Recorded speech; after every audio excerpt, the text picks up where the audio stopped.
There she blows. Crews knocked over this old water tower today. It marked one of the last steps in getting one of the Miami Valley's biggest eyesores finally cleaned up.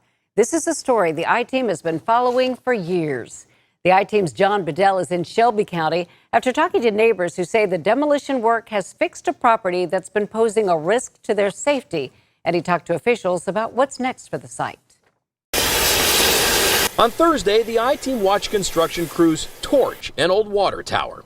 Then, after hooking cables to the structure, tugging with their track hoe to send it toppling.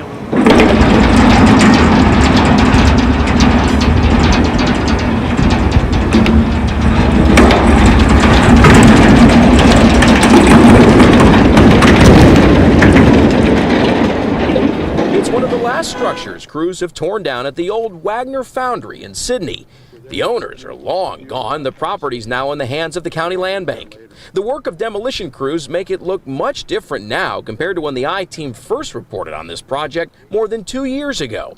Yes, there were 12 buildings here, 5 of which had collapsed, and some were in partial collapse.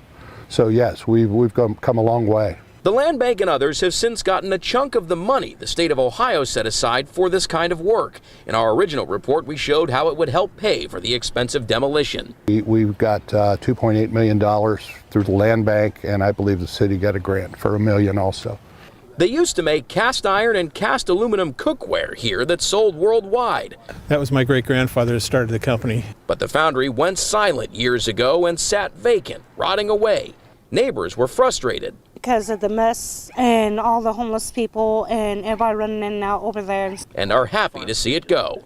It's fabulous. There's a lot of potential for the ground after it is cleaned. It's sad to see that part of history come down. It's all part of progress. It's part of the city growing, and it's nice to see that this area is going to be redeveloped. The I-Team's John Bedell joins us live now. John, the last owner of that property owes Shelby County taxpayers more than $268,000 in back property taxes. But the county treasurer told you today the county won't see any of that money? No, unfortunately not, Cheryl, and it is a lot of money, and that's because the corporation that owned it right before the land bank, they stopped paying property taxes, declared bankruptcy, and then dissolved years ago. The county says there's no one to collect that money from. But this property will be ready for redevelopment in June so that it can be sold and get back on the tax roll. That'll be a good thing, too. John Bedell live for us this afternoon. Thank you, John.